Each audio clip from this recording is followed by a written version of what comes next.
All right, welcome everyone to lesson 90 of Sapanta's English and Writing and Philosophy and Anthropology and Geopolitics and Political Science Masterclass.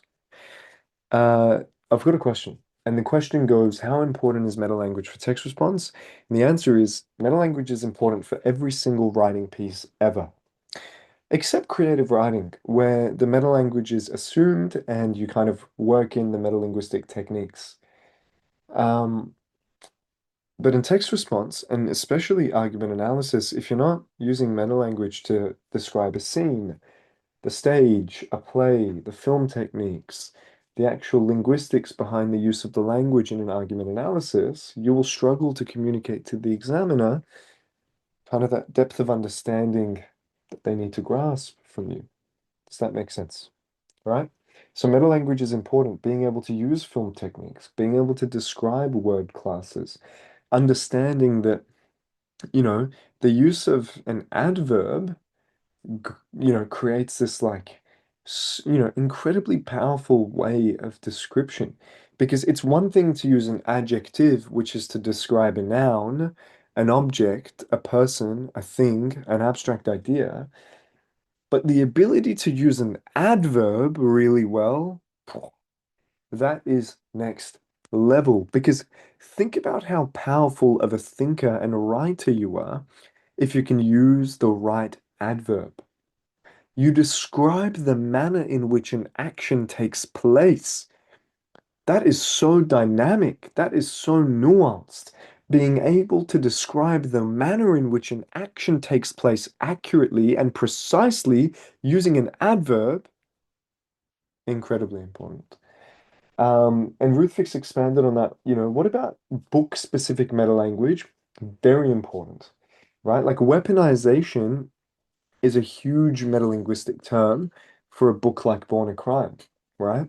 Where, or understanding how to describe an apartheid, pivotal, because the whole book is about an apartheid, right? I've got another question. What's a good way to form a basic scaffolded piece that is easily adaptable to a heap of different titles and stimuli for the creative? You've actually done really well at creating that, Murray, right?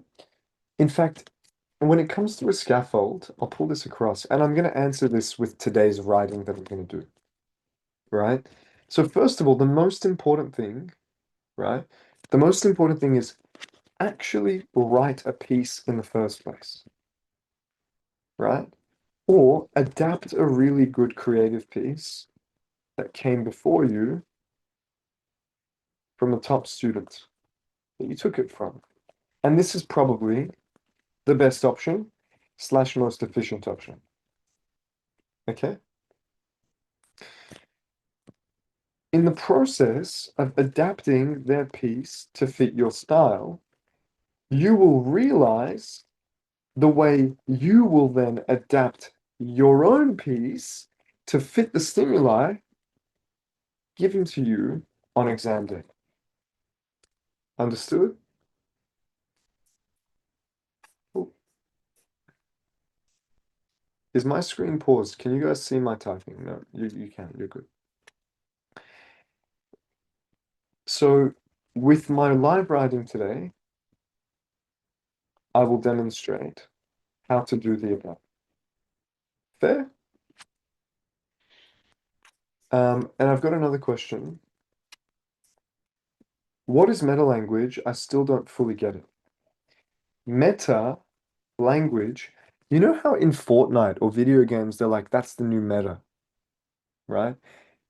Meta is something that's really specific, that is really potent and useful and scientifically relevant. So meta language, right? So let's define what is the definition of meta, right? Referring to, so something that's meta is kind of like, you know, the latest technique on how to exploit the examiner, the latest technique in this video game. So anything that's meta language is like really specific, nuanced, targeted language that describes the book that you're studying, right? Meta language is language about language. Meta language is language about language.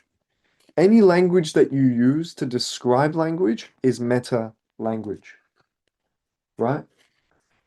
Does that make sense? I've put the link to this week's notes in chat. So click away, and I'm also going to put the notes into Discord so all of you can access. So remember, meta language is any language about language, and it's really pivotal so that you can, again, almost prove to the examiner that you know who's writing, why they're writing, how they're writing, what they're thinking, right? What that results in, what impact that has, what that, outlines or does for the students and the people at play. Does that make sense? Right? All right, beautiful. There we go. There we go. There we go.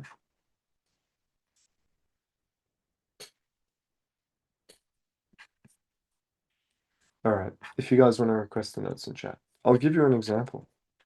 Of course. So, when we think about meta language, right? For example, in say like a film technique or a story, right? The phrase chronological narrative or the phrase first person narrative or non-linear structure or even like flashback or you could say retrospective narration or um, foreshadowing or mise en scène, you know, or symbolic imagery or anything from motif, metaphor, simile, right? Anything from alliteration, right? So any language used to describe other language and media forms equals meta language. Does that make sense, everyone? Right? And these are very important words and phrases, and that whole concept is important to grasp. You need to be able to actually use meta language to prove that you understand the language that is present, right? Beautiful. Now let's get into, does that make sense, Arvin, for asking that question? Let me know. Now let's get into some live writing. All right? Um, so when I'm writing a creative, right, what do I always say? If you want writing that stands out versus the layman or a member of the public, right? Um, First and foremost, right? What I'm going to do today is I'm going to write a creative. I'm going to build a character that has a clear desire. I'm going to embed broader sociological ideas like capitalism, classism, labor consumption, identity, colonialism, maybe imperialism. And I'm going to use objects, dialogues, settings, and my character to outline the challenges they face. And I'm going to land on a meaningful shift by the end. So just to clarify, meta-language is the words you use to describe the language used in text or films. Absolutely. To describe the way a film is filmed, to describe the way an author wrote a poem, to describe the language itself on a specific scientific level. It proves that you really understand the art, right? Okay, so my goals today, right? Let's write together lot. And do you guys want me to put on a timer so that I'm under exam pressure and you can see how I think under exam pressure? Okay. Okay. I'm gonna put on a timer. I'll put it on the screen next to me. Can you guys see the timer at the top if I put one here? Hey, let's go. How much time do I give myself? Let's go let's go 20. Okay, let's go 20 minutes. Let's see what I can achieve in 20 minutes. Okay? 20 minutes. And let me just outline my goals so that we're on the same page about it's like a tech pack, right? So, um, let's think about it like this. One, my goal, build a character with a clear design. Two, I'm going to link it to broader sociological concepts, whether anthropology, political science, whether capitalism, colonialism, imperialism, labor, class, consumption, identity. These are the types of ideas you need to be comfortable writing about.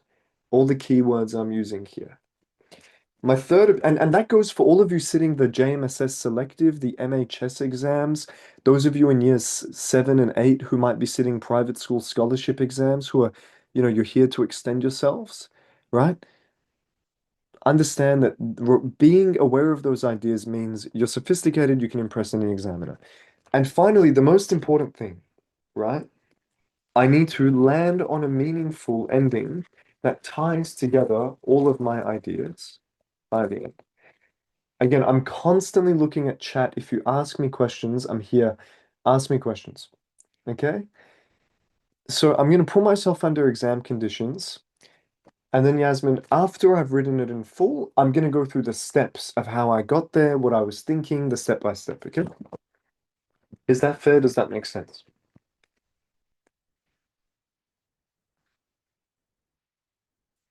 Okay. 20 minutes. I think 20 is fair. I think 20 is fair. All right. Beautiful. And then okay, after I've done it, I'll go through the steps. So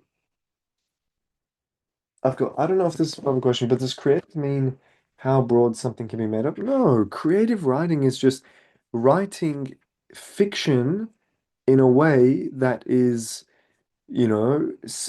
suggestive of real world events. So, for example, you can write a fiction piece that through characters implies certain things. So, for example, if I have a friend who's, addicted to gambling, what is the power of a creative piece?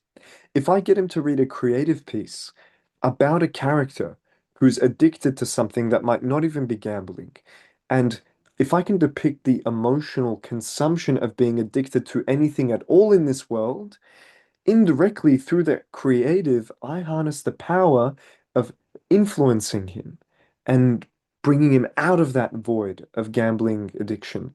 That's the power of a creative. The whole point of you guys writing a creative is practicing the art of giving a life lesson, making commentary on the real world, and using characters that aren't real to go through experiences and learn lessons that can teach the reader lessons indirectly and subconsciously. And in this case, it's the examiner based on the stimuli that you're given. Okay? And Ali, what I'm about to write should help you with linking this writing to those broader ideas, whether it be trauma, economic complexity. Yeah, but I like that you're thinking on the right track. I really like that. Also, if I'm looking here, I know the camera is here, which means my screen is here. So I'm reading your chat when I'm looking there.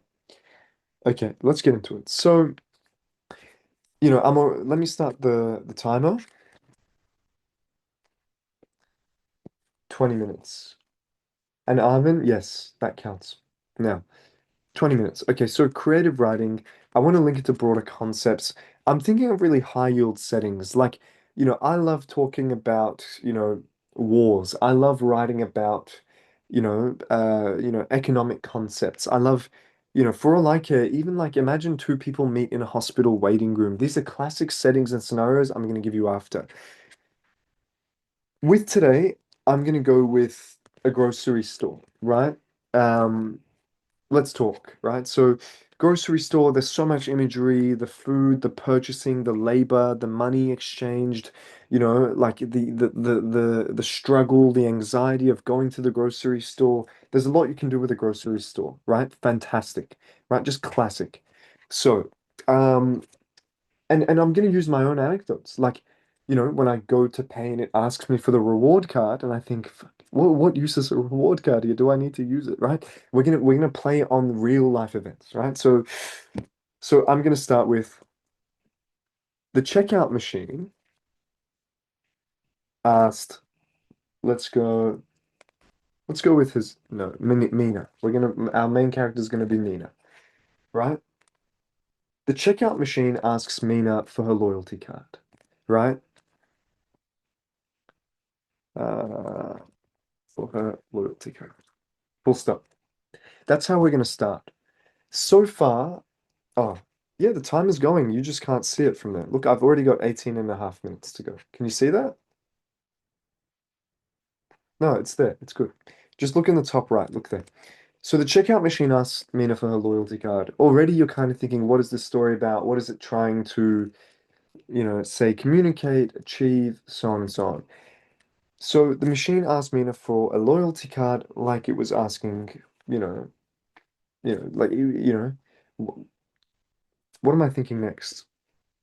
Um, she's pondering, she's under financial stress, she's under anxiety, she's clicking around on the wallet of her phone, she hovers her hand above the scanner, right?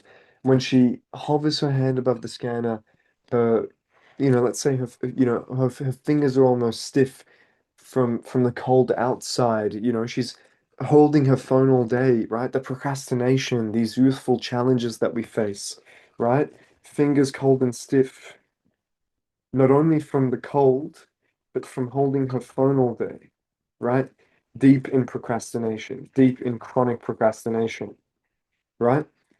So, she just came from outside. Her fingers are still cold. Like, her fingers can still be cold if she's inside. Don't nitpick, right?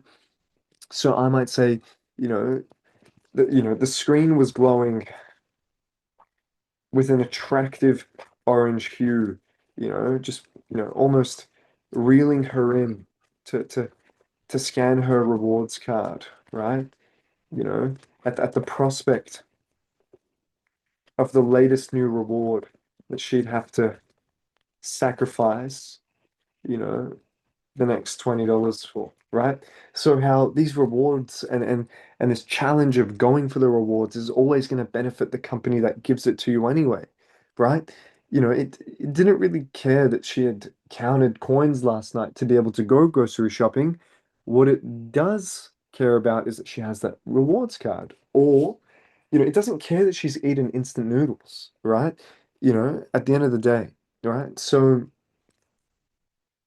the machine beeps as she ponders, or as she struggles with her, as she struggles to grasp, as she struggles to muster up courage to pay, given she counted coins on her desk last night, right? The machine the machine blurts, right? Please scan at any time. Please scan at any time. And, you know, please scan your next item, right? Your next item, followed by please scan your rewards card at any time, right? And so, this voiceover rang or reverberated in her head like a sick symphony, like a deranged orchestra, right? So, what are we thinking about? I've got the rewards card is a symbol of the soullessness, but also the card machine pressuring her, right? So, the voice bright, as if it mimicked the smile of a human, right? Um, you know, what a dystopian reality. What a dystopia, she thought, right? It's like we can't even get people to serve us anymore. Right? What a dystopia. We can't even get people to serve us. Right? She muttered to herself in disappointment. So what ideas, what character have I created of Mina so far? Right? She's introspective because she thinks about dystopia. She's financially struggling. She ponders. She's put in this difficult situation. She's compartmentalizing. She needs time to think. She's a procrastinator. She struggles with the basic things that people in today's society struggle with, right? Yeah, as someone who's struggling that has their own nuance, that feels their own pains, right? Now, um, yeah, struggling person that has nuance. And how do you increase your vocab to higher levels? We'll talk about that. But reading, you have to read. You have to look at my writing, look at the words that I'm using, search them up, copy them down, make an active effort to use them the next time you write. Nothing comes easy, and I do feel like a lot of you guys expect that type of thing to come easy, right? I feel like a lot of you guys expect your vocab to just expand magically, when in reality, that's not how it works, right? I'll talk about vocab expansion later. My timer is running. I've got 13 minutes to go. So, what a dystopia. We can't even get people to serve us anymore, right? She counted coins on her desk last night. Um, you know, Mina slid so Mina following orders. What does that communicate, right? Slid the bag of rice across the scanner as if she hasn't had, instant noodles every night for the last week to get by. Her parents across the world having sent her here with borrowed money to study her dream course of architecture, right? So I'm building someone now, right?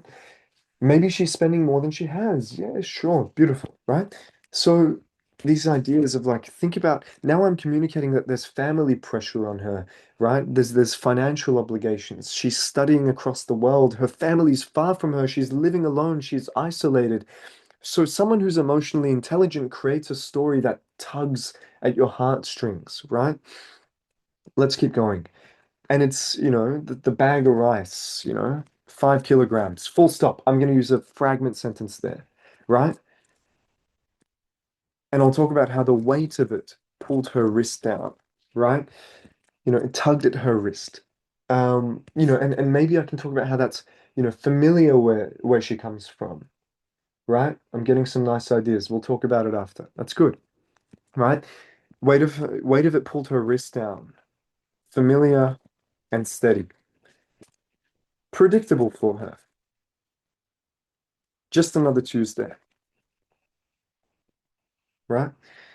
It was, the kind of food that, her mother would have kept back in the kitchen and blah blah blah. That's fine, whatever. What do I want to say next, right? Um, yeah, nice, Ali. I really like that idea. It's not the real weight of the bag, but the weight of the overspending, but not even overspending, not even being able to afford it, and the weight pulling her finger in and of itself. The rice bag is a metaphor for something so much greater. She feels guilty for spending the money, which only creates, yeah, and maybe not. And it's like she has to feed herself, right? Absolutely. Absolutely, right? The scanner beeped twice, as if it approved her, and acknowledged she's not a thief, right? She stood there. She stood there, conflicted about, you know, the concerns of shoplifting and theft, when all she could think about was, you could even talk about the price gouging of the last year. She'd witnessed personally, right? Right? And yeah, maybe her family isn't well off, right? That's fine, right? Um, now, you know, so she's standing there, we're at the checkout register, let's move on, right? So behind her, right, the queue, the queue shuffled. A man in work uniform with a reflective stripe. Check this phone. And fluoro jacket. And what does that communicate? What am I saying when I say he has a fluoro jacket? Fluorescent. Fluorescent. What am I saying when I say he has a fluoro jacket, guys? Tell me. What does that mean? He's wearing fluoro and he's got a reflective stripe. No, that he's a worker, he's a tradie, he's a laborer.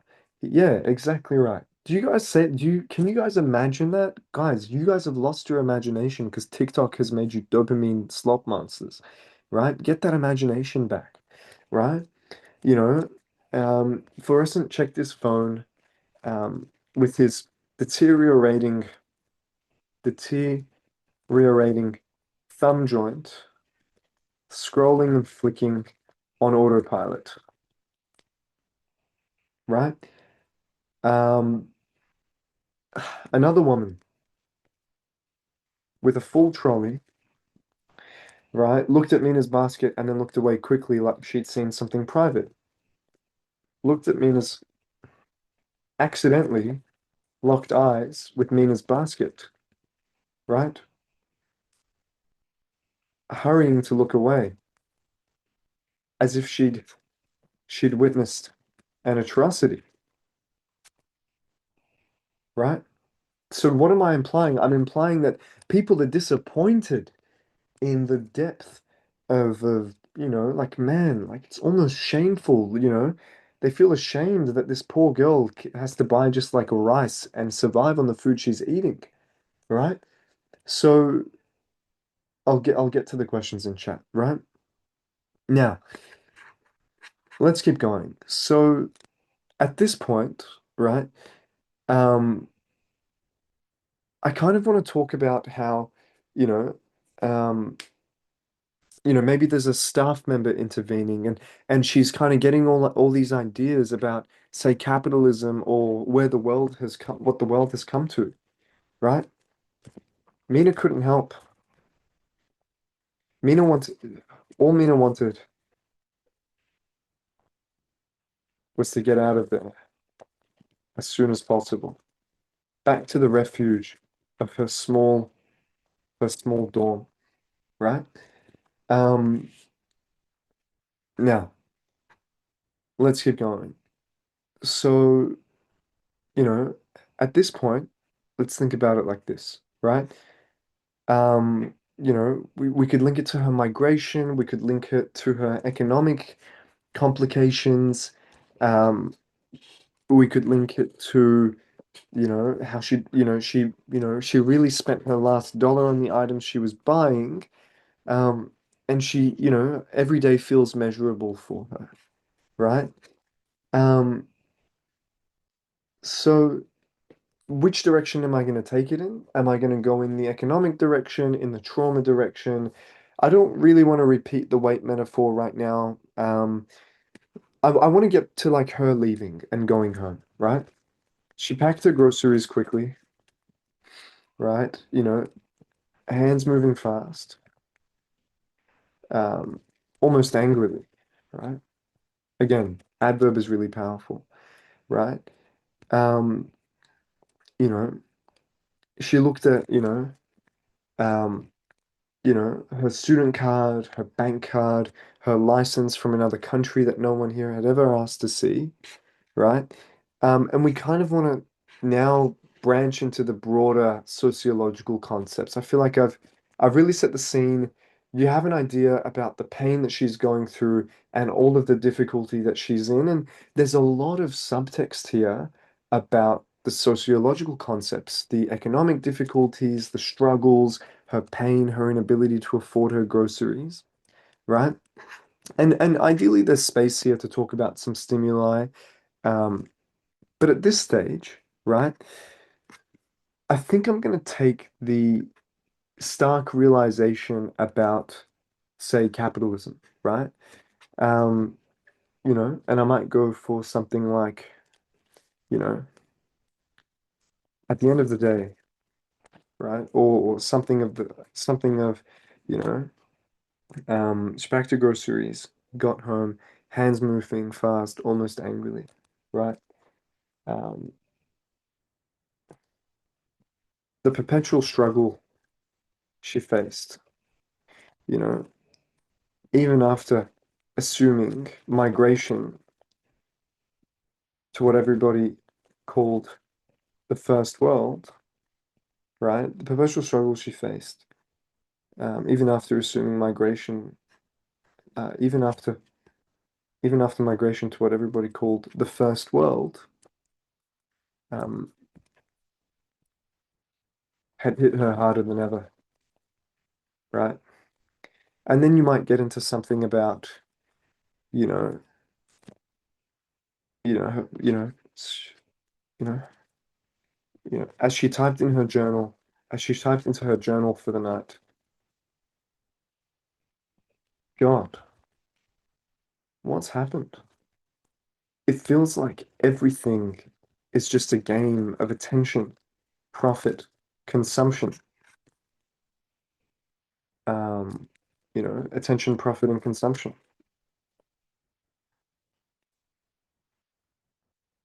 I mean, when was the last time, I'd seen when was the last time I saw a farmer pick an apple and collect it and hand it to the people eating it? It's all middlemen here, financier there, and by the end of it, half of the revenues are taxed, and we don't really, and even in this democracy, we don't get as much of a say. We don't, we don't, we don't even end up really determining where the money goes. But at the end of every week, one thing's for certain. For the same groceries, each time more money leaves my account, right? Is it world order? That's the problem. I mean, are the remnants of colonialism really that thorough?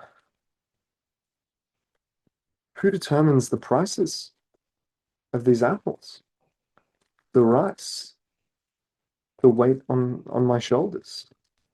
I mean, one of the reasons I always dreamt of leaving home was was the pressure of inflation and what that did to my parents' marriage, you know?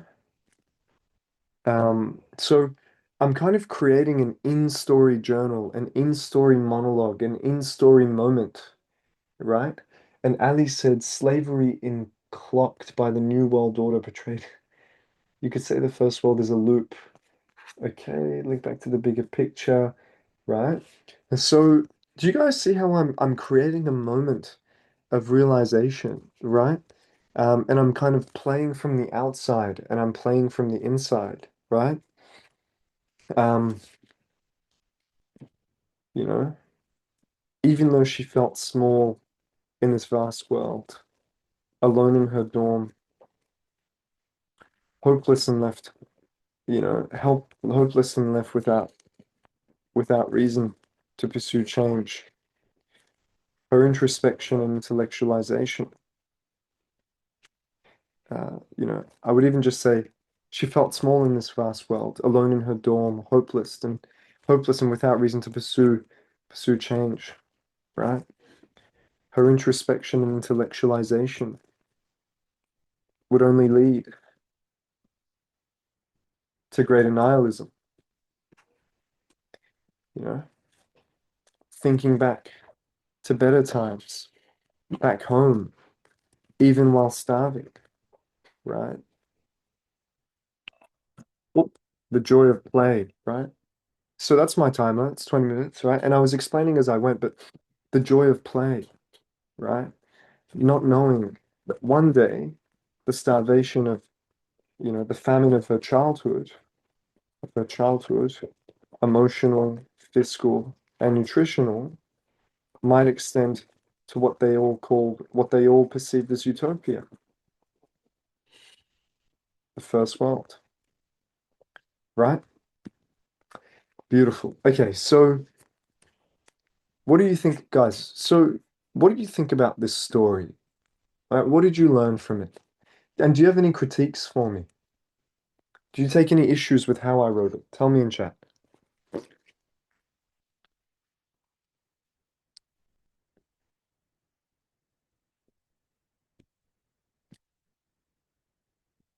So did I build characters with, clear identity and desire? Yeah, right? Did I link to broader sociological concepts? Yeah. Did I land on a meaningful ending that ties all of it together? Yeah, exactly. Right? So I've got doesn't being this descriptive distract from the fact that no plot has been mentioned early on? Right. This is plot though, right? And through the plot, there's so much sociology behind it. So the checkout asking her for her loyalty card, hovers her hand above the scanner, fingers cold and stiff, holding her phone, right? So we're already describing the actual content. This is descriptive, but it's very contentual, right? So I'm instantly mentioning the struggles of today's youth, right? And then the screen glowing with an attractive orange hue is part of that dopamine that all of us kind of struggle to get away from our addiction to it, right? The rewards card, the prospect of the latest new reward that she'd have to sacrifice the next $20 for. This is entertaining, right? So again, I've already brought like this is plot. Understanding that, hold on, she's about to be extracted for more money from the rewards that she earned by spending money in the first place, right? Not every story, not every creative actually needs a climax. I would argue that the most sophisticated stories have a series of climaxes, or in this case, what I've done is, this could be the ending of it, right? And I only had 20 minutes. On exam day, I would have an hour. I would have an hour to write this. But even in 20 minutes, this is how I would tie it up, right? So when you look at the plot, if, you have to be mature in your writing, right? So yes, it's plot because not only does it walk through a series of events chronologically, I create and expand on the identity. I go through all the modern struggles that she's going through, right? And I expand on it by giving the sociological side notes, right? So as she struggles to muster up the courage to pay, given she counted coins on her desk last night, the machine blurts, "Please scan your next item. Please scan your next item," followed by, "Please scan your rewards card at any time." This voiceover reverberated in her head like a deranged orchestra. She's going crazy, right? The voice bright, as if it mimicked the smile of a human, right? What a dystopia. We can't even get people to serve us, she muttered to herself in disappointment, right? Mina, following orders, like, do you guys understand the depth of connotation I created by using this phrase? Mina, following orders, slid the bag of rice across the scanner. What does that imply? What do those two words mean? What does that do to my story? What does that do to the delivery of my story?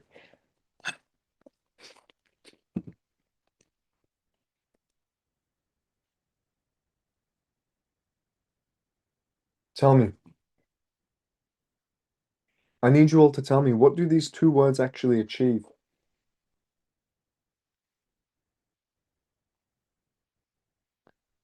Ali, she's not a sheep. She hasn't fallen into a trap. You're acting like she had a choice. It's like she's like, "Oh, I'm exhausted. Like, what other choice do I have? All right, whatever you say." She's submitted. It's over, right? She doesn't have a choice. Yes, Murray, exactly. She just follows orders. Does she have another choice? No, she has to listen to that on-screen voiceover telling her what to do. Slid the bag of rice across the scanner as if she hadn't had instant noodles every night for the last week to get by. Her parents across the world having sent her here with borrowed money to study her dream course of architecture. 5 kilograms. The weight of it pulled her wrist down, familiar and steady, right? Predictable for her, just another Tuesday. The scanner beeped twice as if it approved her and acknowledged she's not a thief. She stood there conflicted about the concerns of shoplifting and theft. I might even add here, right? She strikes a sarcastic smile and chuckles, right? Um, right? She stood there conflicted about Chuckles, you know, muttering, thanks for the approval under her breath, right? Right. She stood there conflicted about the concerns of shoplifting, right? And theft, and all she could think about was the price gouging of the last year she'd witnessed personally. Price gouging she'd witnessed personally week after week. Behind her, the queue shuffled. The man in work uniform with a reflective stripe checked his phone with his deteriorating thumb joints, scrolling and flicking on autopilot, right? So this depicts someone who's completely a zombie. He's not thinking. He doesn't care. He's just on his phone. He's going to go there. He's going to pay. This guy's the robot who's doing it completely without thinking, who's almost a sheep and fallen into the trap.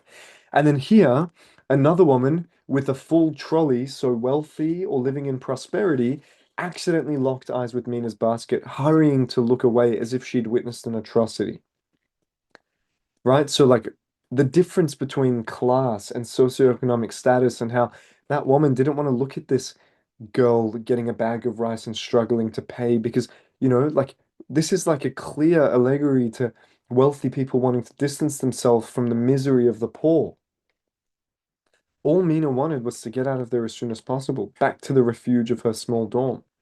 She packed her groceries quickly, hands moving fast, almost angrily. The perpetual struggle she faced, even after migration, to what everybody called the First World had hit her harder than ever. As she chimed into her journal for the night, God, what's happened?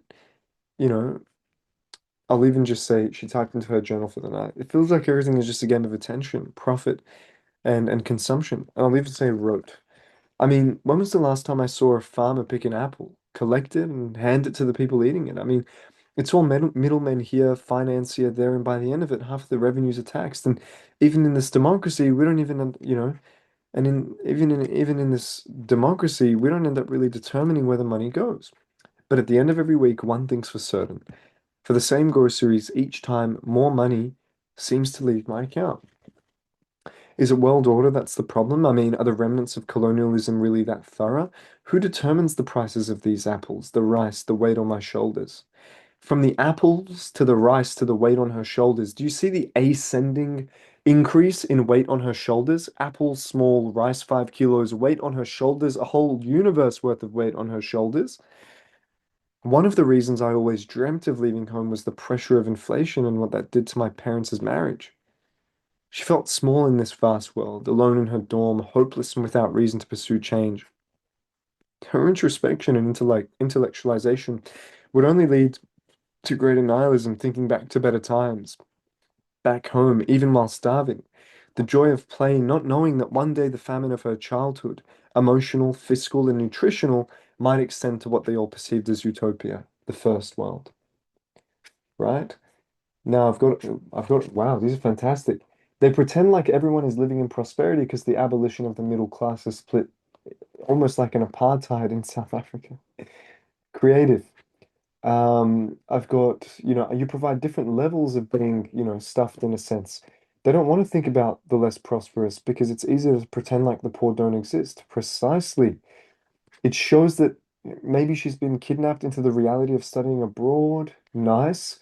You could also further her lack of funds by making her scoff and think to herself, okay, no, not necessarily.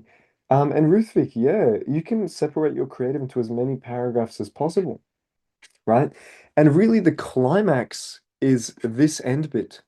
But from the beginning, there's a few climaxes, right? You feel a sudden worry right here at the tradie scrolling on autopilot and the woman who's wealthy looking away. You're like, God, is our world really that miserable, right? And the weight on her shoulders is a bit of a micro climax. So when you become sophisticated in your writing, it's not like, oh, we're gonna build up, there's a climax, then we're gonna wrap it up. That's not how it works. Because you create an active flow of thoughts. Does that make sense? So now, let me let me go through my kind of my rationale, right? And give you some tips, some, you know, broader premises and things you can talk about, right? So let's think about it like this. Really high yield premises.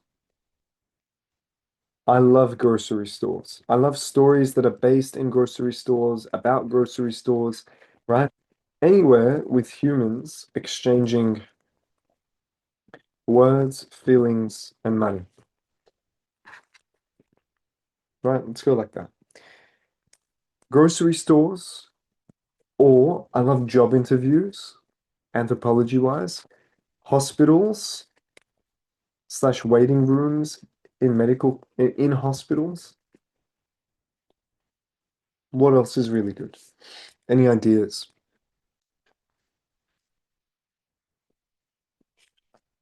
Maybe like like a designer or a luxury store with, with bodyguards, with armed guards. That's creative. Or like a rental inspection versus an inspection of an investor, right? Highlighting the contrast between them. That's a fantastic idea. Anything war related, I love in terms of writing. Not in life, of course not. Also like, anything school related, slash school formal, slash graduation, slash a reunion. Um, and then um actually, because you're Australian, what about a Centrelink office? Um, and for this like armed guards idea, like, you know, the fact that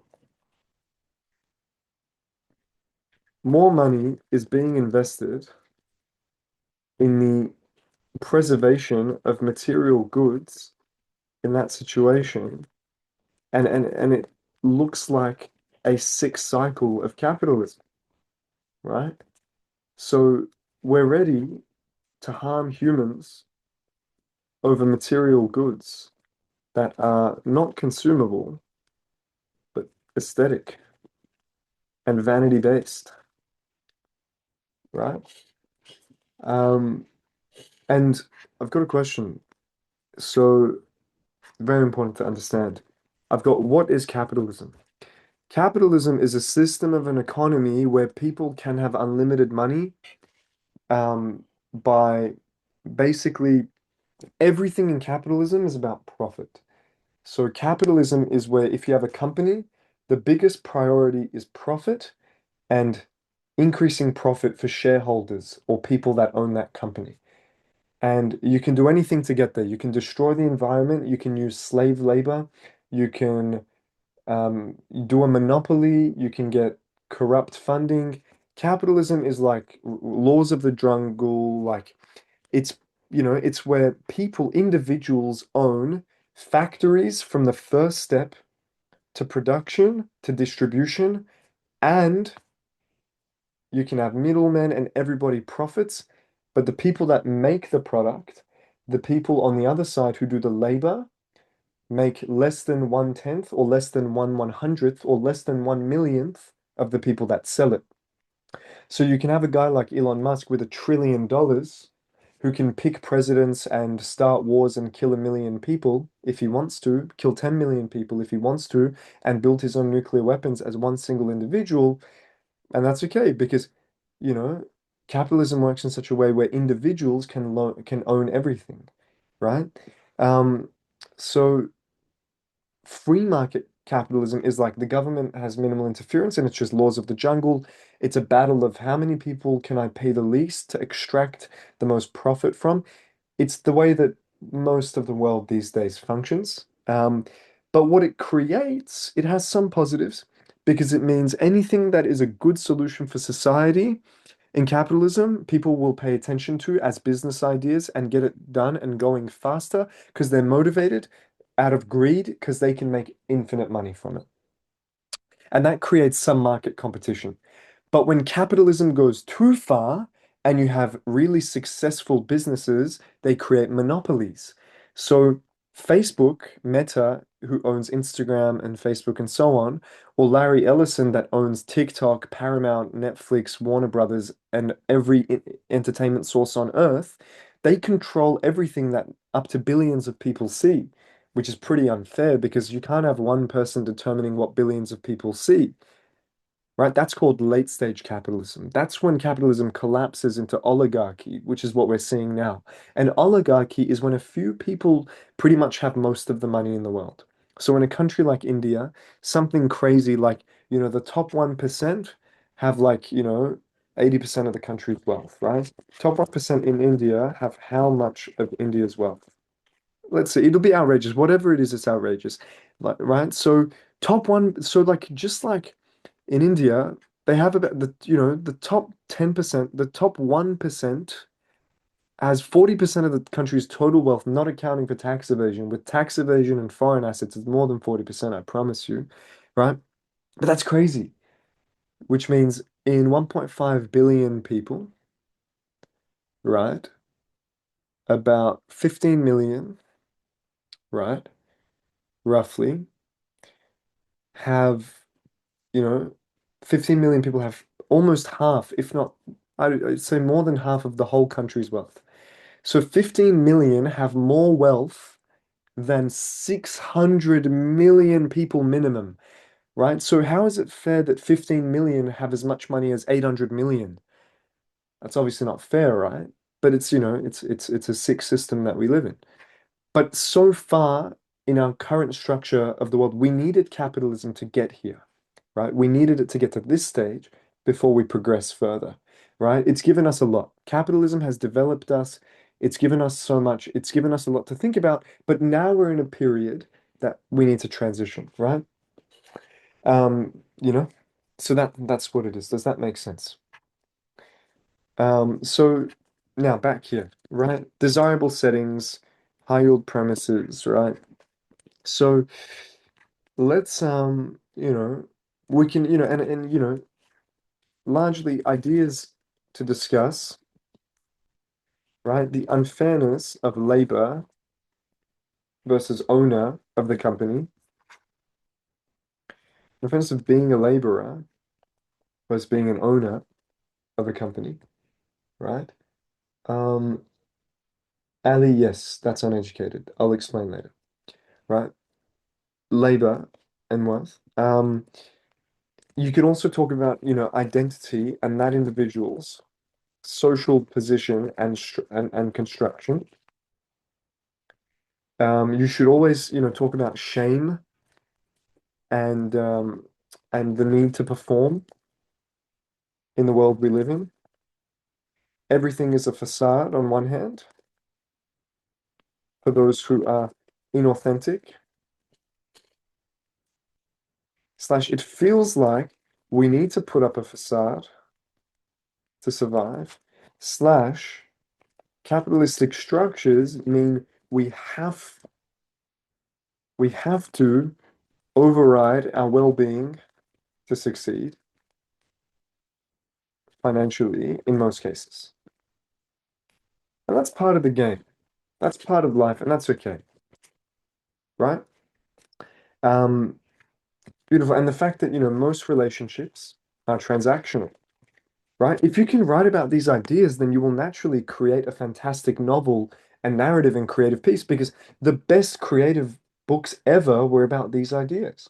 Name me any historical creative piece, and I will show you largely either one of these settings. It's either about a war, education, welfare, materialism, social service, public service, employment, consumption, succession, monarchy.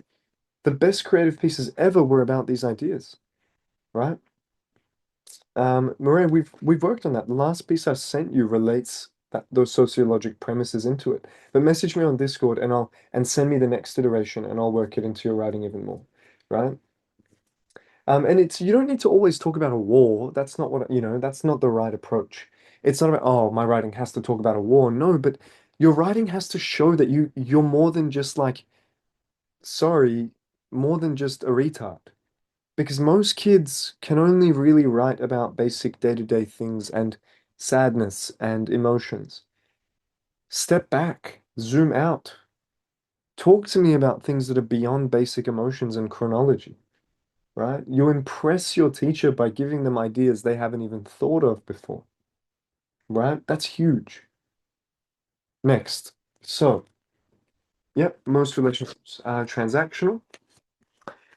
Nice. Now, you know, and also symbols. What did I do? I used the weight of the rice. Symbolism, right? The checkout machine and the robotic audio, the rice bag and the weight, the loyalty card, right? The irony of being loyal to capitalistic greed, right? You know, the self-checkout voice is, oh my God, like the robotic audio is like what classic institutional institutional audio. There we go. Sorry, my eyes are a little weak, right? And I'm talking about data extraction. I'm talking about, like, they're nudging you to scan your card, right? Behavioral nudging, right? And surveillance is a big topic, right? How humans are being more and more surveilled and we're being tracked in our locations and how technology has created it, right? So, beautiful. Um, all of that's fine. And and what about the rice bag? I mean, migration, survival, reminding her of home, continuity, struggle, right? Think about all that it symbolizes for her. And yeah, right? Now a mistake I've made is because it's just a draft, I haven't controlled the tenses, right? But I'll go back and I'll look through the tenses and I'll make a very nice cleaned up tense version of it, right? Um, yeah. And so what else? So, you know, what did I do with the opening? Tense, I mean, as in present tense, past tense. Sometimes I moved between present and past, right? Which is a huge error, but that was me writing my trial, right? So that's don't do that. But the complexity of a piece like that is I'm following a girl who's at a checkout and I need to explain what happens chronologically, almost in the present. Then I need to explain what goes on in her mind. Then I need to explain what she's writing. Then I need to explain my outline of what's happening as a narrator. So that is like the most complex narrative you can create because it's 4 layers. The rice bag is more expensive because she migrated. No, no, but you're on the right track. You know what? You could argue that, everything is more expensive in the first world because it's the first world, right? That'd be an interesting conversation, right? Good, good. So instantly I bring us into the grocery store. The other thing, yeah. So, you know, a powerful intro, a powerful start, right? Instantly bringing us into the grocery store environment, right? Um, Does that make sense? Right? Instantly, I bring her in, I give you a piece, you know, nice. Now, um, so let's now, for those of you that want to know how, like everybody listen, lock in. Those of you that really want to know, how do I, and how do I embed these big ideas? We're about to talk about it. How do I embed these big ideas? That's probably the biggest struggle for all of you, right? Yasmin, Taranum, Tabassum, Samuel, Safina, Ruth, Vic, Maria, Ario, Arvin, Ali, Alana. Biggest struggle is knowing how do I embed the bigger ideas, the broader concepts, right? You could even talk about purchasing oil instead of rice and how it's expensive. Yeah, sure. Nice. Yeah, nice. So guys, lock in, focus. This is very important. This is the most important part of today's class. Okay? The most important, this final bit of my explanation. The most important part of today's class. Like it's pivotal that you understand what I'm about to tell you. So let's talk about embedding the ideas because all of you are confused about that. right? So focus, right? Let me put a title. Embedding the bigger ideas. Are you ready? All right, there we go. From capitalism and economic pressure to the sociology of class differences and shame to anthropology of identity and belonging to you could argue about, maybe the institutional institutional voice and power to, labor and commodification of staff and the current technological zeitgeist that we live in, you know, s- you know, harnessing addiction and procrastination. Now, let's think about how I actually did that, right? And someone's asked, what's a zeitgeist? Zeitgeist is a great word. I love zeitgeist. It means the current scenario of a period in current history. You know, the defining spirit or mood of a particular period of history, as per the beliefs, the experiences, and the ideas of that time. Spirit of the time. It's a German term. Zeitgeist, spirit of the time, or time spirit, right? The intellectual climate, the dominant cultural, ethical, political trends of the time. That's the zeitgeist. Exactly right. So the zeitgeist of today is God. We're all being brainwashed by TikTok. It's all over. Amazon owns everything. Larry Ellison owns all entertainment. Trump can just bomb a million people. No one cares. I've got Yeah, so the vibe of the time, well done. So the zeitgeist of today is the worry for New World War and a height intention. Well done. Fantastic, Ali. Fantastic, fantastic, fantastic. Yeah, the zeitgeist today is dealing with damaged world order, unfair rules, the United Nations, not giving the world security and support. That's the zeitgeist of today. Does that make sense? Beautiful. Right? So I'm kind of dealing with, the payment approval, right? Payment approval at the checkout, right? Fear of decline, fear of card declining, but at the same time, irony of loyalty towards capitalist behemoth, right? Money is not abstract. It is hurtful, real, and bodily as a premise, right? Um, Also, and like the idea that prices are unstable and every week you feel like you're drowning more and more, right? Um, Beautiful. And also the reward card, right? The reward card pressure implying that if you fail to scan and save money in future, right, you are, it is your fault for being poor. And further to that, what does that actually mean? It means the system moralizes consumption, right? It makes us feel like consumption is moral, right? It makes us feel like consumption and submission to the system is a moral and fair choice when it's not. And we have no choice in the first place but to do what they say and scan it. Does that make sense? Now, sociology of class and shame. Oh my God, this might be one of the best lessons I've ever taught. You guys, listen to me, please. Please, no one's ever going to go through anything like this with you in life ever, right? I know no one's ever sitting down and doing this like this. Not your parents, not your teachers, not your uni professors. This is different. Listen, please. Use what I'm saying, right? So, sociology of class difference and shame, right? So, the queue building up, the social surveillance, right? So the queue building up, right? The social surveillance slash, anti-theft. The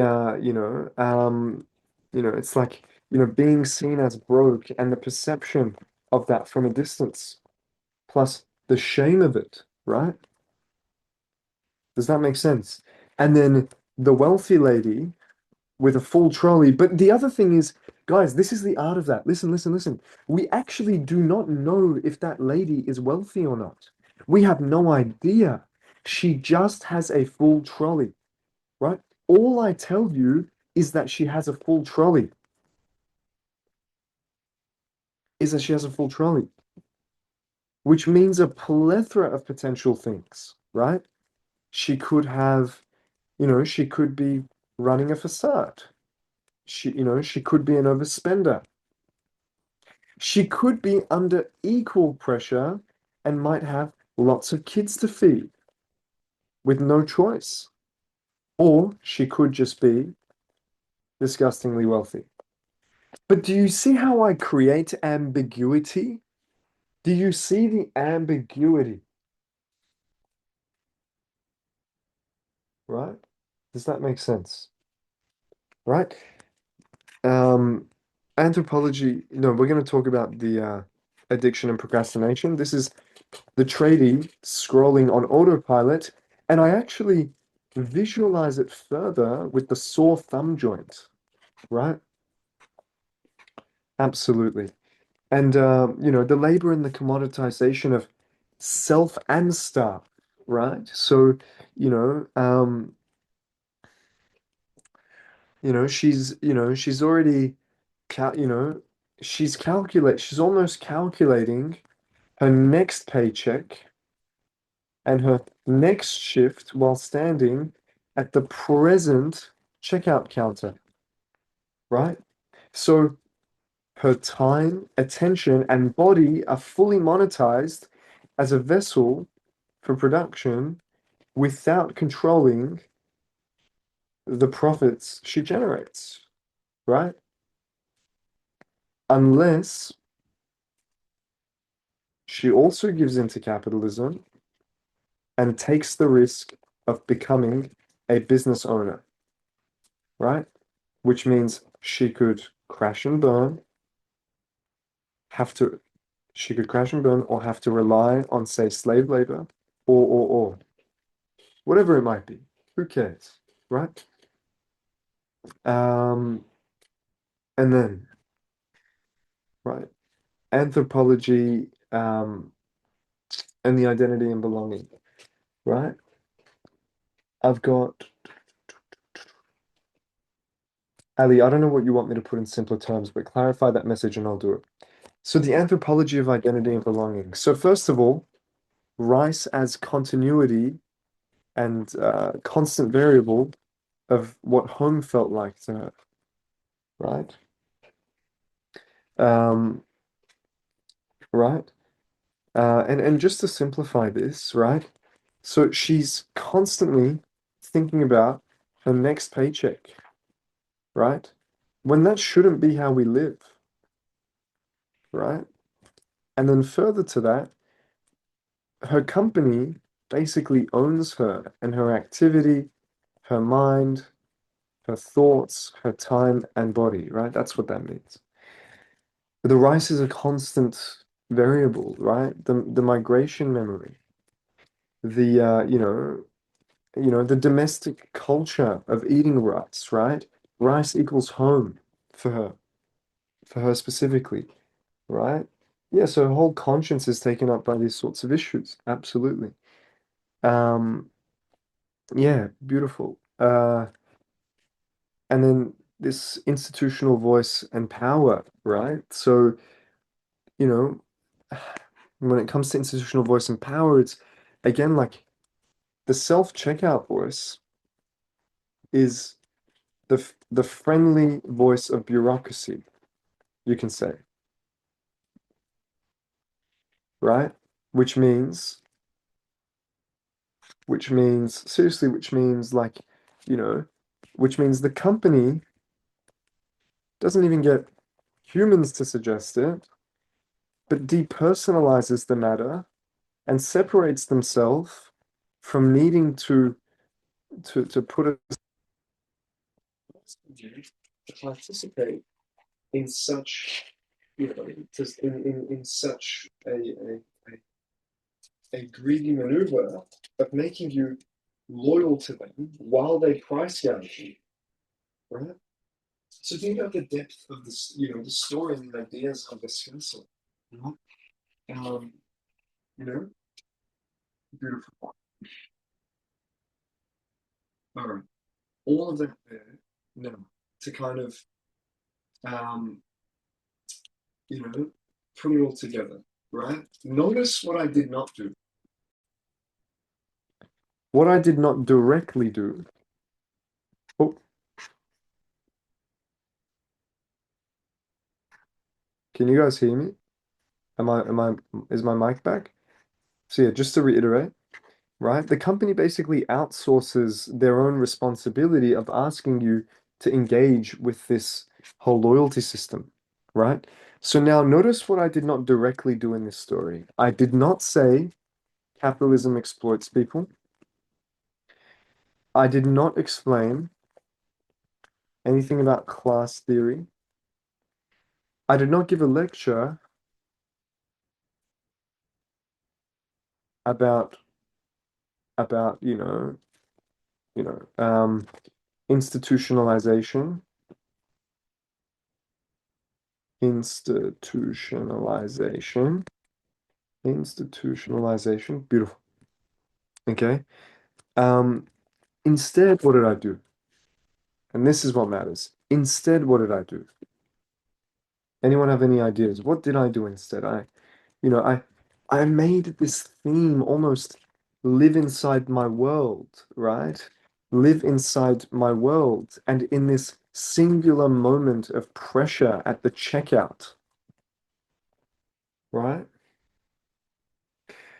You know, the objects and the language enabled these concepts to be understood, right?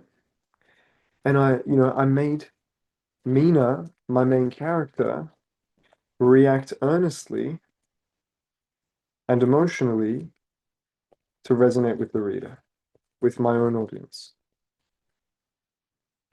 Alrighty. Wow. Okay.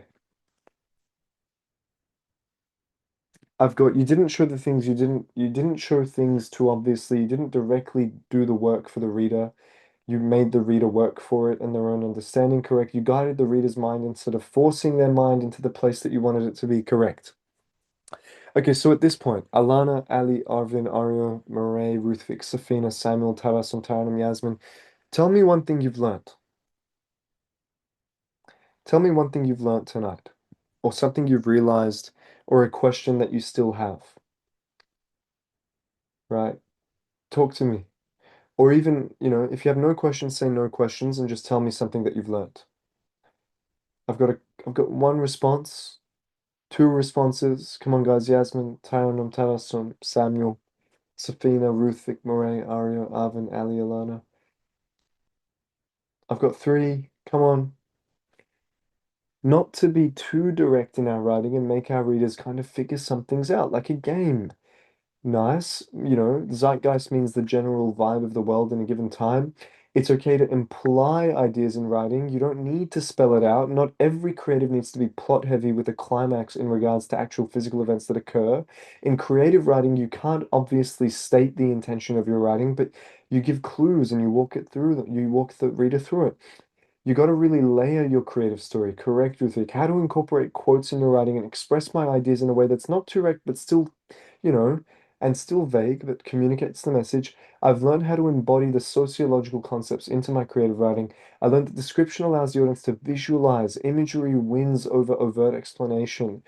Beautiful. And I've got some questions. What kind of books should I read to improve my vocab? Safina, come up here, these links, right? Read the articles I've got here. Start on articles on the Middle East Institute, maybe The Economist, Foreign Affairs. Um, I'll even link The Atlantic. I think The Atlantic is really good. And you need to use the paywall remover, right? These are fantastic, sources of articles in journalism. Use paywall remover. Use paywall remover or Wayback Machine if you can't access their articles. Safina, everyone, your source of expanding vocabulary are these five links, right? Then I've got some nice YouTube channels. For those of you that want help with maths, I've linked through Math Academy.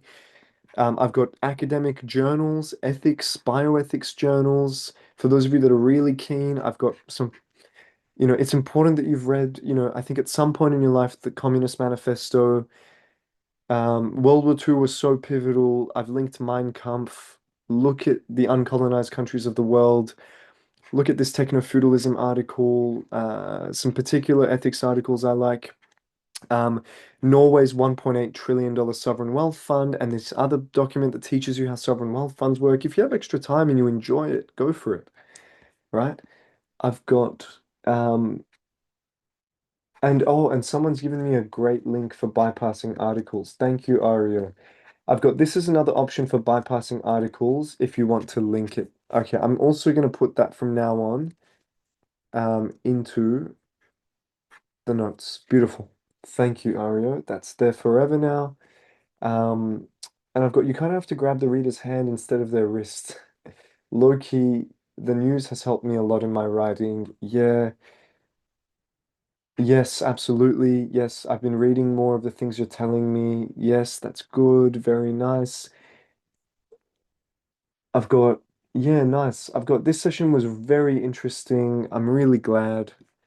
Someone said something really wholesome above. They said something like, uh, what did you say, Ali? You said something like, um, holy shit, I learn more from you than anything in my life.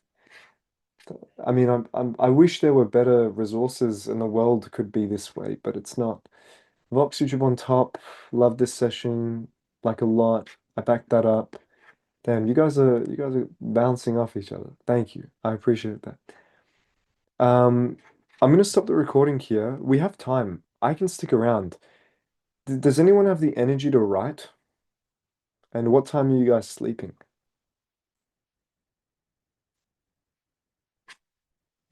Does anyone want to write and give me work to correct?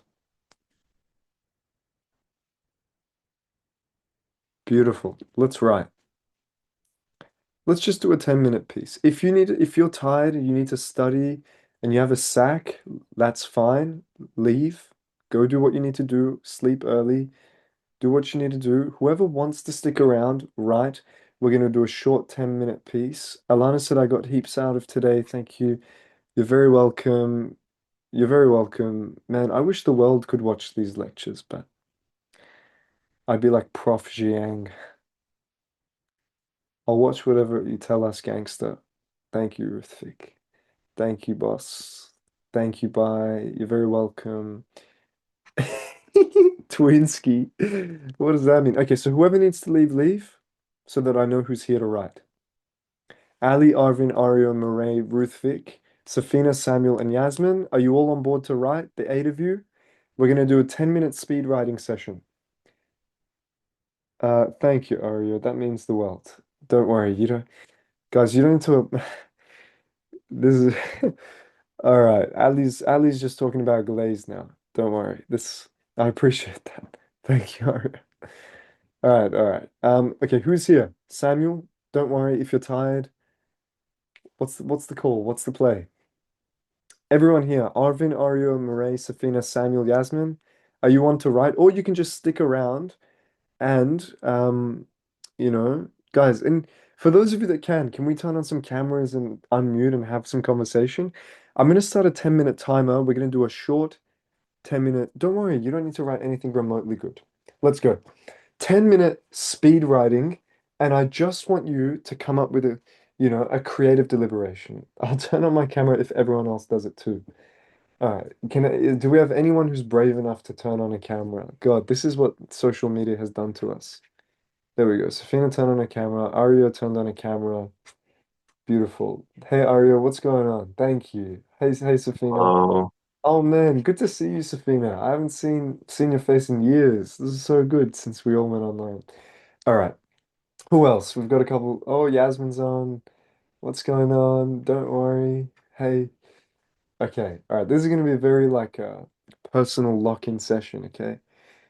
Um, all right, beautiful, beautiful. Yasmin's on. All right, Marae, it's you.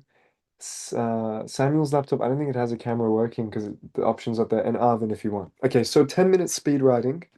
I'll even go 12 minute. 12 minute speed writing sesh, right? Um, I want you to do this, right? Right? Let's think of it like this. All right, Marae's on too. We're all here. Wonderful. All right, so let's do it like this. 12-minute speed writing session. And Mina, the main character from our story, right, graduates from architecture,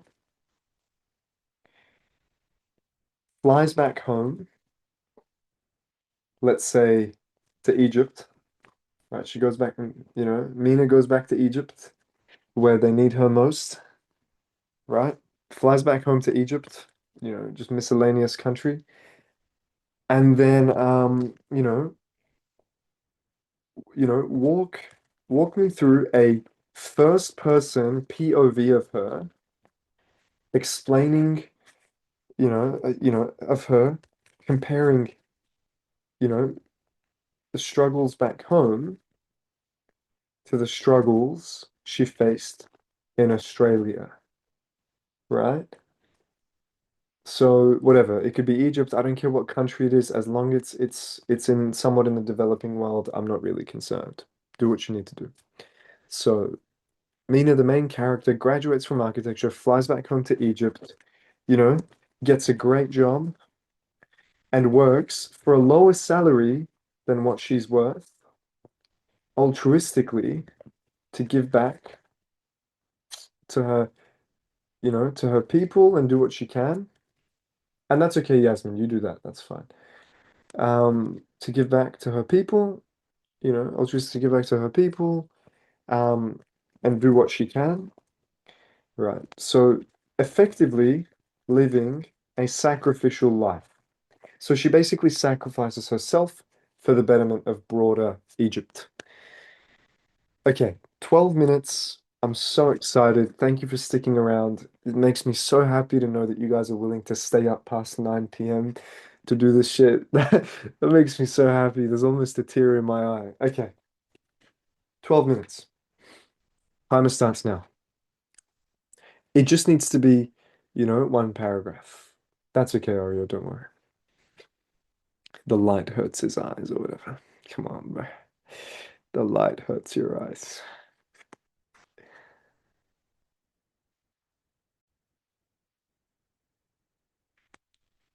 No, no, no, do what you gotta do.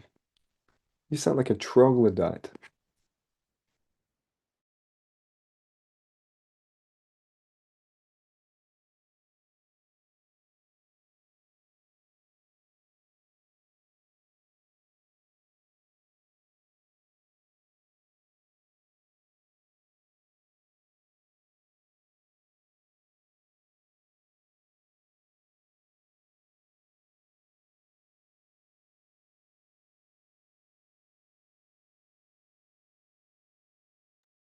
What do you mean by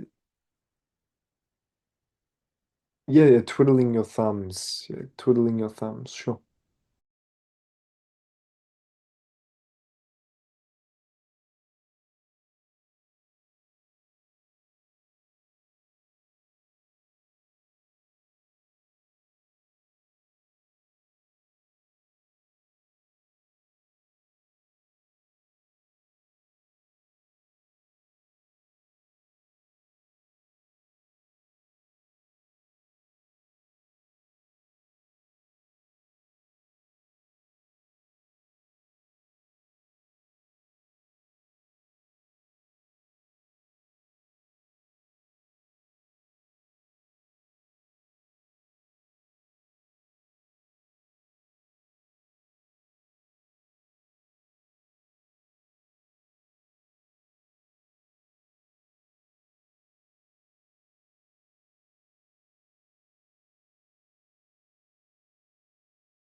All right, your writing time is done. I'm gonna put your submission form to chat. Submit away. I'll open the spreadsheet. Of course, all anonymous. Let's take joy in the beauty of your creativity and ideas. I'm so privileged to be privy to and so excited to read on this clandestine 9:12 p.m. Thursday.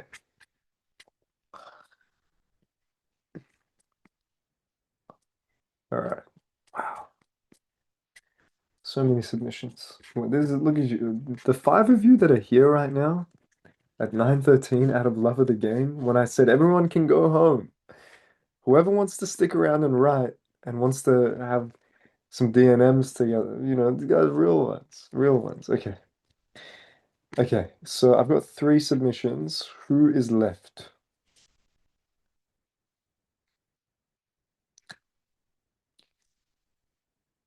I'll give you an extra minute just so we can all see each other's writing and, stand in solidarity, build some rapport.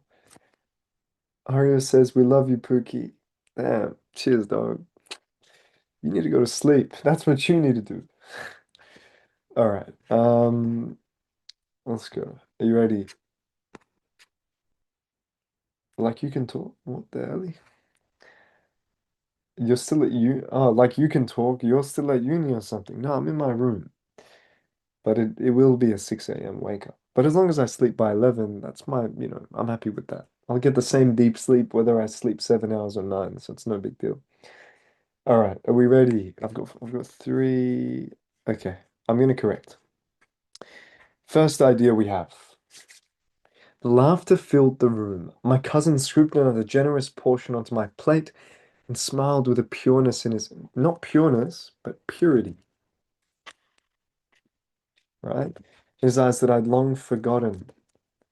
Not forgotten could exist, that I'd long, you could even say, lost faith in the existence of, right? Like I lost faith that that type of smile and purity was even real in this grim world. Do you see how we infer the second half of it, right? The street outside bustled with kids who kicked a soccer ball around, all of them salivating their dreams after each kick. I understood them. I was them. I'd even add a fragment sentence here. They were me, right? And then give me contrast. The only difference was my parents borrowed money and sent me across the world um, without knowing the repercussions it would have, or something like that, given the character we created through Mina, right? But that's a moment of contrast, right? But great, I love that. After what seemed to me like a celebratory feast, a little bit of Ramadan, breaking the fast, but to them, a typical dinner. We all rose and helped clean the dishes together with jokes flying around more often than water from the sink. Okay, it's a bit of a childish simile. Jokes flying around more often than the water from the sink, but I like the attempt. So let's fix that. After what seemed to me, not like, because what seemed to me is already like. So just say after what seemed to me a celebratory feast, um, but to them a typical dinner, we all rose, we all just say stood up. Stood up is more powerful because you want to visualize sitting on the floor, then all standing up together and help clean the dishes. And because it's, we all, you already tell me that it's all of you. So why would you say together again over there? Don't reiterate plurality of the experience. You already told me all of you stood up. So do you see these logical fallacies that I find in your writing? That's the battle of like getting to that excellence with jokes flying around more often. And you might say you know, with you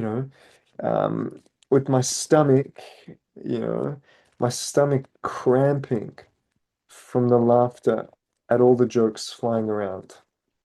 Get rid of that, put a full stop there, tie it together, link it to diaphragmatic spasm. Jordan, home. Coming back to you reminded me of what life was. Oh, okay, so you're Jordanian, yeah, right? Who's Jordanian? But also what it wasn't. The comfort of being me, the joy of dancing with neighbors I've never met each and every night. It almost blinds me. Or, yeah, but it almost blinded me because we're talking past tense, so don't mess up tenses. Beautiful, though. I thank you for that. That brought me joy. Reading that was fulfilling, fruitful. I'm so grateful. It was endearing almost. Okay, so I'm not going to give these marks out of 30 because they're not long enough, but just on an ideas basis, I really liked it. Um, I think it's got a lot of potential. I think it sits at, it makes a few errors here and there. I think it's a solid 888 in terms of like preliminary potential, right? It's like a 8 with an asterisk. 8, 8, 8 with an asterisk. I finally arrived. Stepping into Cairo, man, I actually know what that feels like.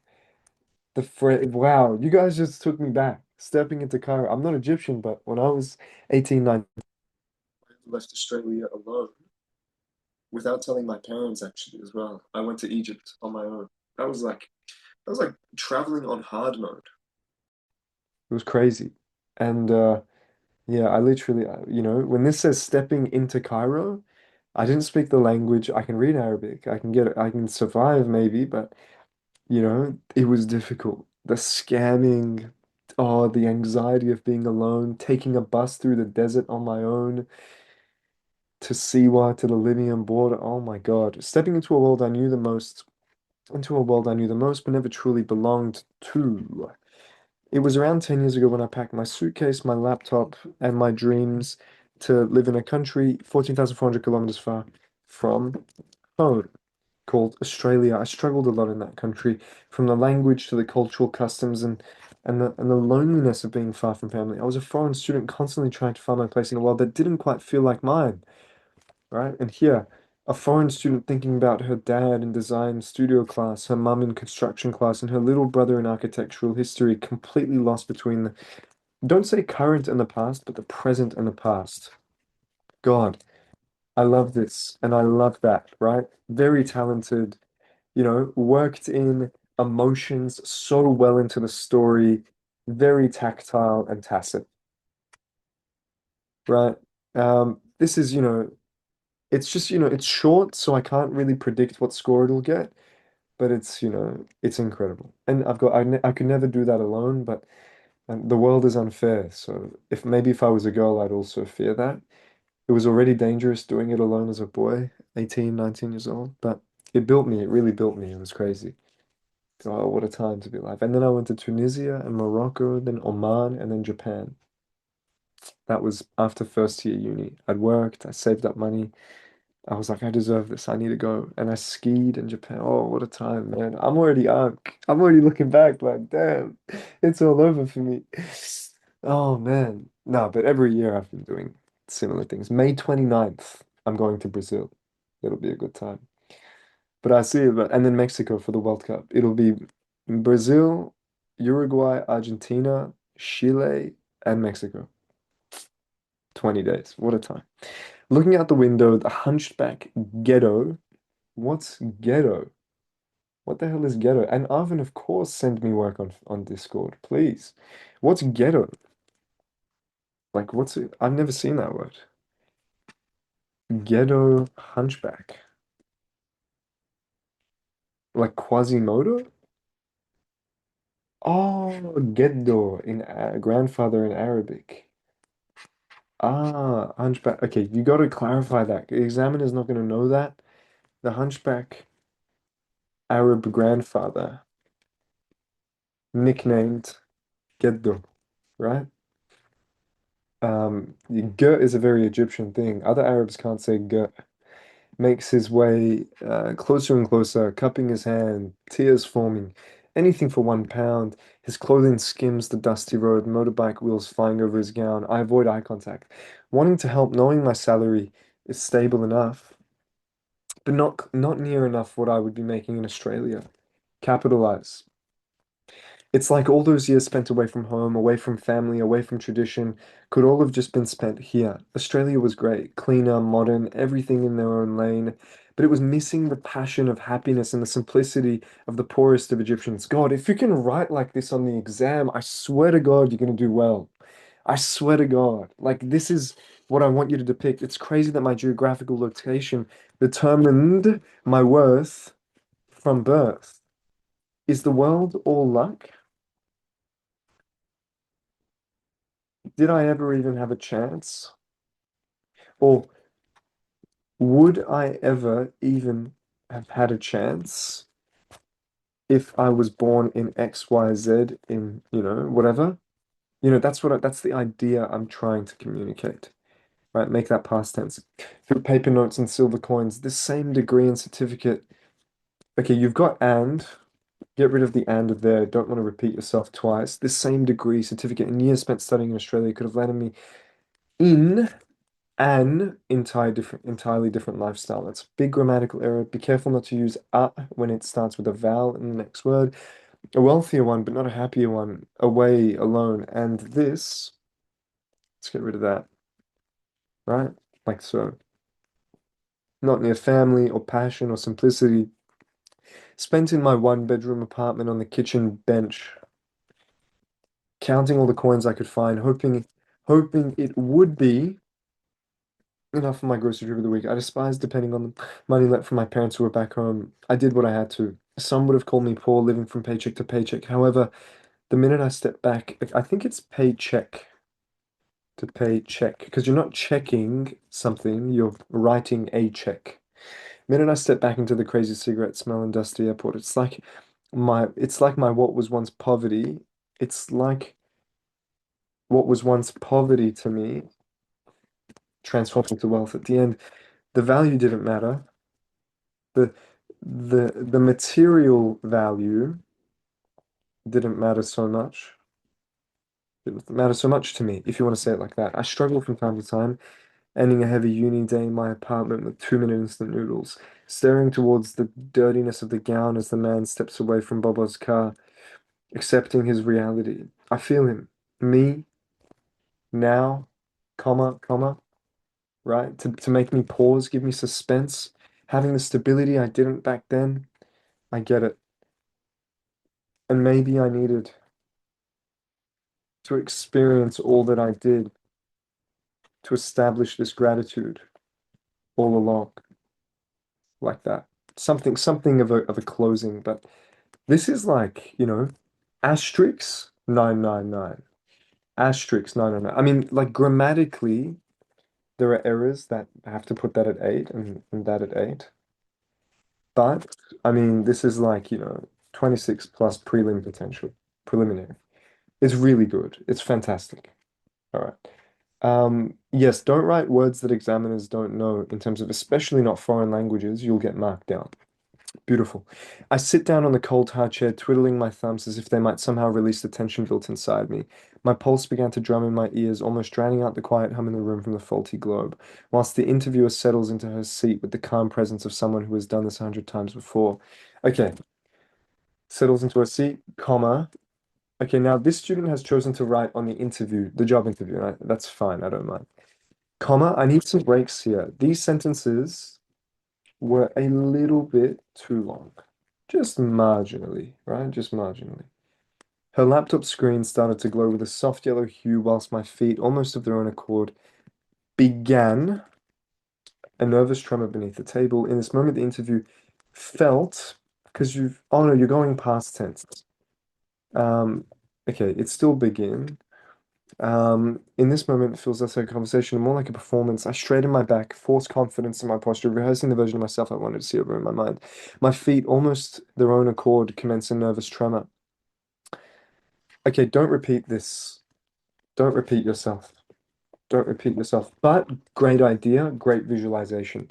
What are your strengths and weaknesses? The question hangs in the air for a moment before echoing loudly inside my mind. My thoughts race, not just searching for an answer, but the right answer. The one that makes me appear capable, confident, and worthy of the role. Beautiful. Okay. Now, I scrolled through all the cliche responses I could have given in my mind, right? In my mind, right? What would I discuss how I'm too much of a perfectionist, or would I find another fake flaw to exacerbate, and work around my ego and arrogance, right? My underlying ego and arrogance, right? So, make it about how maybe it's hard for her to figure out what's wrong with her or to be honest or put aside ego and arrogance. So, do you see how no matter what story it is, guys, I work in these broader sociological, psychological concepts where I link this somehow to arrogance, ego, and emotion. You're writing your characters, everything you write about ego, emotion, right? I realized the interview is not only about who I am, but about how well I can convince someone else of the person I want them to see. I love that. I love that. This falls into a similar category, right? Wow. All right, everyone. I'm going to stop the recording there.